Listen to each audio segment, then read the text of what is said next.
लगभग 1.5 हफ्ते पहले मैं एक वीडियो में कह रहा था, भारत और अमेरिका एक समझौते पर पहुंच गए हैं, यानी रूसी कच्चे तेल के मामले में। लेकिन जो लोग कह रहे थे कि ट्रंप आएंगे और मोदी के चरणों में गिर जाएगा, और इस तरह की कई फर्जी खबरें, उन्होंने इसका खंडन किया और कई वीडियो जारी किए और लड़ाई लड़ी। यहां के मीडिया ने भी यही कहा, यानी मलयालम मीडिया ने कहा कि ट्रंप ढीले पड़ गए हैं और ट्रंप ठंडे पड़ गए हैं। मुझे यकीन नहीं है कि ट्रंप ठंडे पड़ गए हैं, लेकिन ट्रंप के आखिरी ट्वीट में उनके ट्रूथ सोशल के अंदर एक सवाल है जो एक संभावित मुद्दा बन गया है। जब उन्होंने कहा कि चीन और रूस 50 से 100% तक टैरिफ लगाएंगे, तो उन्होंने भारत का नाम क्यों नहीं लिया? उस समय एक महत्वपूर्ण सवाल यह था कि भारत का नाम क्यों नहीं है। संयुक्त राज्य अमेरिका, यूरोपीय देशों और दुनिया को इसका पालन करना चाहिए। यह अमेरिका की इन देशों को चेतावनी है, क्योंकि हम यह आपकी जरूरतों के लिए कर रहे हैं। हम यह युद्ध रोकने के लिए कर रहे हैं। अगर आप इसका पालन नहीं करते हैं तो हम इसे मना कर देंगे। सोशल मीडिया पर सामने आई प्रसंग का यही महत्वपूर्ण हिस्सा है। मैंने कहा था कि भारत इस महीने या अगले महीने के आधे हिस्से तक रूस से खरीदारी बंद कर देगा, क्योंकि भारत ने गारंटी दी है, क्योंकि इस महीने या अगले महीने के आधे हिस्से में रूसी बेड़ा भारत पूरी तरह से रोक देगा और भारत खरीदारी बंद कर देगा। उन्होंने समय मांगा। वे किस लिए समय मांग रहे हैं? इन सभी शिपमेंट, जहाजों और अनुबंधों को प्राप्त करने में लगभग 1.5 महीना लगेगा। इसमें एक दिलचस्प घटना घटी। 2 दिन पहले यूरोपीय संघ ने उन जहाजों पर प्रतिबंध लगा दिए जो बेड़ा भारत लाए थे, यानी उन्होंने प्रतिबंध लगाए। फिर अडानी और रिलायंस ने क्या कहा? अगर किसी के इन जहाजों पर प्रतिबंध है तो उनकी रिफाइनरी में ना आए। डर गया, और मैंने भी यही कहा, क्योंकि यह कोई छोटा मोटा खेल नहीं है। सभी देशों ने उसका विरोध किया और आगे बढ़ गए। चीन ने क्या कहा? चीन के खिलाफ 100% टैरिफ। चीन की प्रतिक्रिया क्या थी? उनके विदेश मंत्री ने क्या कहा? उन्होंने खुलकर कहा कि वे इसे नहीं खरीद रहे हैं, यानी चीन भी इसका अनुसरण करेगा। यही जवाब है, क्योंकि चीन पहले खरीदारी कर रहा था लेकिन बताए अनुसार विस्तार नहीं किया, क्योंकि उन्हें इसकी जरूरत थी। लेकिन भारत पहले रूस से 1% खरीद रहा था। भारत ने इसे बढ़ाकर 40% कर दिया। इससे किस भारतीय को फायदा हुआ? भारत सरकार ने मालिकों को मुनाफा कमाने के लिए जो कार्यक्रम चलाया, उस पर आखिरकार भारत के लोगों के बीच चर्चा हुई, एक वैश्विक चर्चा हुई, क्योंकि यूक्रेन रूस युद्ध को वित्तपोषित करने के कारण भारत की बदनामी हुई। हॉवर्ड लुटनिक ने जो कहा, भारत के खिलाफ कितनी बुरी बातें कही, कम से कम भारत सरकार में से किसी को तो जवाब देना ही होगा। कितनी बुरी बातें कही? पीटर नवारो ने कितनी बुरी बातें कही? क्या किसी ने जवाब दिया? बात सीधी है, यह डर है। तो मैंने कहा, यह नहीं है, डर ही मूल कारण है। भारत आखिरकार समझ गया है, हालात हर तरह से ठीक नहीं चल रहे हैं। भारत की अर्थव्यवस्था मुश्किल में है। इसका असर 2-3 महीने तक रहेगा और यह बर्बाद और बर्बाद हो जाएगा।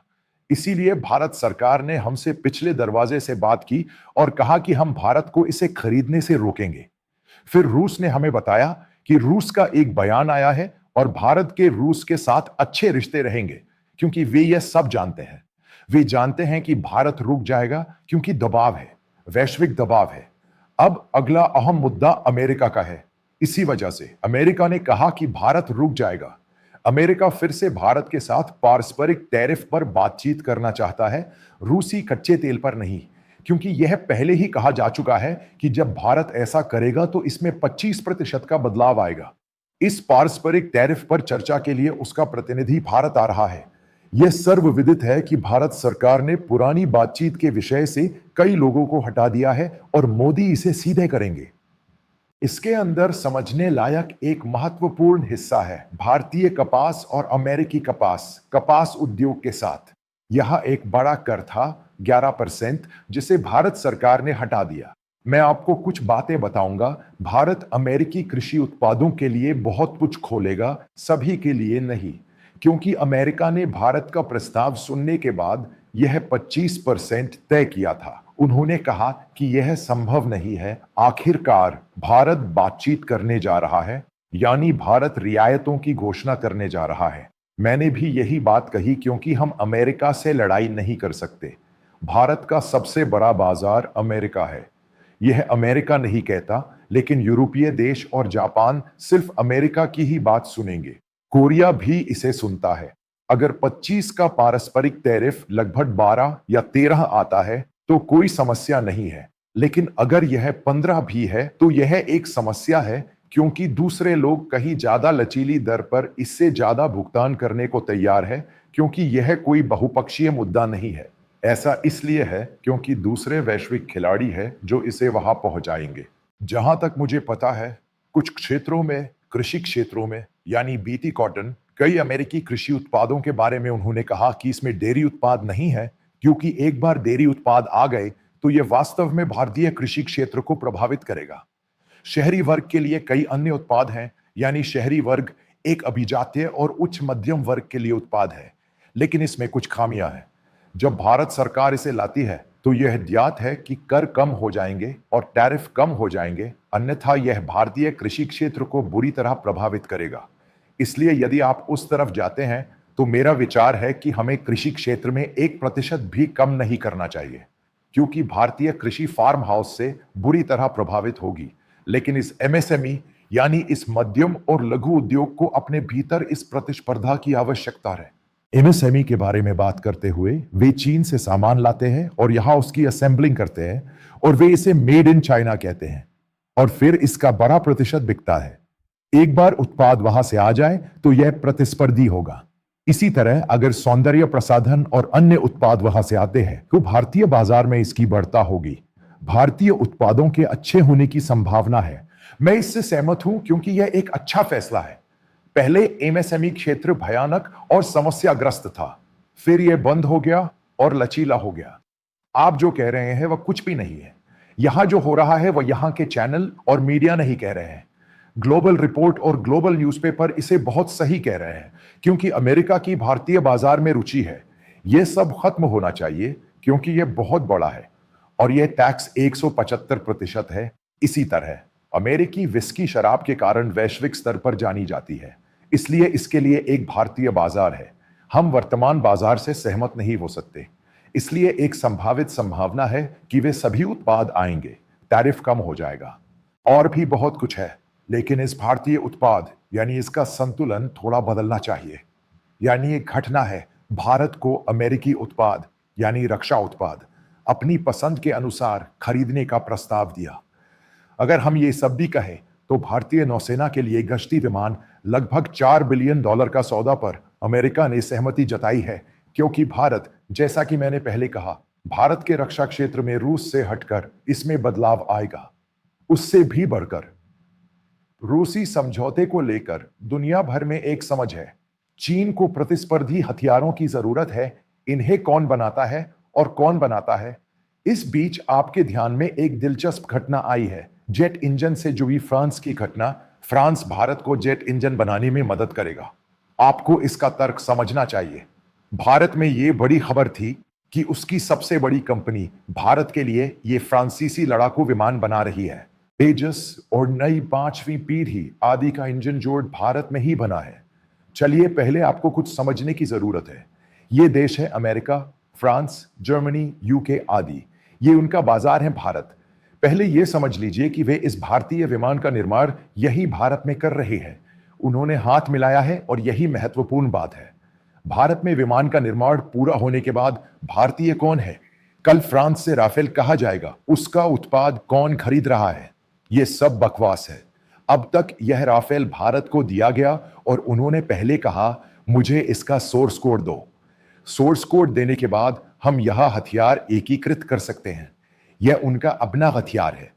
फ्रांस वह देश था जो सोर्स कोड नहीं दे रहा था। अखबारों में कह रहा है कि वह कोई संयुक्त उद्यम नहीं है और यह भारतीय तकनीक का निर्माण कर रहा है। अमेरिका ने अपना उत्पाद उसकी वजह से नहीं दिया है, बल्कि एकमात्र देश जिसने सोर्स कोड दिया है वह इजराइल है। इसे किसी को मत दो, क्योंकि उन्हें पता है कि इजराइल इसे बाहर नहीं जाने देगा। वे सारी तकनीकी व्यवहार्यता अमेरिका को सौंप देंगे। वे इसे फिर से अपग्रेड करेंगे। इसीलिए यह सोर्स कोड दिया गया था। भारत तकनीकी रूप से उतना उन्नत नहीं है, खासकर विमानन क्षेत्र में। कावेरी इंजन के बारे में हमारे कुछ बेवकूफ जो कहते हैं उसे छोड़ देते हैं। MK-21 का इंजन, जिसे कावेरी कहा जाता है, उसका एक संस्करण है। हमारे पास यह पहले से है और अब भी रहे। चलिए यही से शुरुआत करते हैं। यहां किसी निजी कंपनी को देना, लेकिन HIL मत दो। इसी तरह DRD को भी निजी कंपनियों को दो। अनिल अंबानी की कंपनी को L&T, टाटा जैसी कंपनियों के साथ कुछ मत दो। उन्हें यह काम उन्हीं से करवाना चाहिए, वे परिणाम देंगे। अगर हम L&T को इंजन ऑब्जेक्ट बनाने के लिए कहें तो वे दुनिया के सर्वश्रेष्ठ भारतीय जनशक्ति के साथ भारत का जेट इंजन विकसित करेंगे, सिवाय इसके कि वे इसे फ्रांस से लेंगे। वे इसे किसी को नहीं दे रहे हैं, वे इसे बस बेच रहे हैं, या फिर वे विमान बेचकर उसे एक कंपनी समझ रहे हैं। नाटो के बाहर एकमात्र देश जो अमेरिका को एक कंपनी के रूप में बेचने को तैयार हुआ है वह भारत है। पता नहीं यह पहले की तरह संभव होगा या नहीं, लेकिन ट्रंप इसे मानने को तैयार नहीं थे। यानी आज भी विमान या एयरबस और इसके महत्वपूर्ण इंजन अमेरिका से आते हैं। यानी इसकी वजह यह है कि यह फ्रांसीसी तकनीक या भारतीय तकनीक से बहुत पीछे है। अगर हम कई हथियारों पर गौर करें तो हमें समझ में आ जाएगा कि यूक्रेन में इस फ्रांसीसी उत्पाद का इस्तेमाल क्यों नहीं किया गया, क्योंकि इसमें स्टील की स्वास्थ्य शक्ति कम है। इसीलिए मैंने इस राफेल के बारे में कहा, क्योंकि राफेल का ट्रायल कहीं नहीं गया, फिर यह सफल कैसे हो सकता है? सब कहते हैं कि यह एक अच्छा विमान है, इसीलिए मैंने इस राफेल का विरोध किया और कहा कि यह फ्रांसीसी उत्पाद इतनी बड़ी बात नहीं है, हम इसे राफेल से बेहतर बना सकते हैं। यह राफेल से बेहतर है। यहां सरकार की इच्छा निजी प्रशंसकों को शामिल करने की है। मैं जिस विषय पर बात करने जा रहा हूं उससे हट रहा हूं। यानी हमें यह समझना होगा कि हम अमेरिका से झगड़ नहीं सकते। हम एक बड़ा बाजार है, वहां बहुत सारे भारतीय हैं, लोगों के बीच संपर्क अच्छा है। हम अपनी जनशक्ति के रूप में अमेरिका की मदद कर रहे हैं। इसलिए ये यूट्यूबर और सोशल मीडिया पर वे जो कह रहे हैं वे सच्चाई नहीं है। भारत में इतनी नौकरियां पैदा हो रही हैं, इतनी सारी अमेरिकी कंपनियां भारत में काम कर रही हैं। कौन सा देश भारत में इतनी नौकरियां दे रहा है? इसके कई कारक हैं। इसलिए मैंने कहा कि ऐसा कुछ नहीं हो रहा है। हमें अमेरिका के रूप में एक साथ आकर इस मामले को सुलझाना चाहिए, बाकियों को छोड़कर। इसीलिए प्रधानमंत्री, दूसरे मंत्री, ट्रंप, उनके मंत्री, उनके सचिव यानी वरिष्ठ अधिकारी इतना सब होने के बावजूद चुप हैं। उन्हें इसके बारे में कुछ पता है, क्योंकि दूसरे शब्दों में अमेरिका हमारे लिए बड़ा मुसीबत खड़ी कर सकता है। बात यह है कि भारत और अमेरिका के रिश्ते कई क्षेत्रों में है और भारत सरकार इसे सुलझाने को तैयार नहीं है। इसीलिए उसने कच्चे तेल के मुद्दे पर बातचीत न करने का फैसला किया और अमेरिका के साथ टैरिफ के मुद्दे को भी सुलझाने का फैसला किया। यह कोई चुनौती या भाला नहीं है। भारत सोचता है कि अमेरिका युद्ध नहीं लड़ सकता। नेपाल सोचता है कि वह भारत में युद्ध कर सकता है। इसी तरह भारत सोचता है कि वहां कुछ नहीं होगा, लेकिन यहां बहुत कुछ होगा। भारत सोचते हैं तो नेपाल में बहुत कुछ होगा। यह आसान है। यही समझने वाली पहली बात है। यही हुआ। आखिरकार भारत सरकार खुद ही मामले सुलझाने को तैयार है। यही इसका संकेत है। आने वाले दिनों में रूस से जुड़ा 25% टैरिफ यानी सकारात्मक टैरिफ हटा दिया जाएगा। इसी तरह पारस्परिक टैरिफ 10%, 11% पर बना रहेगा। चीजें इसी तरह चल रही हैं।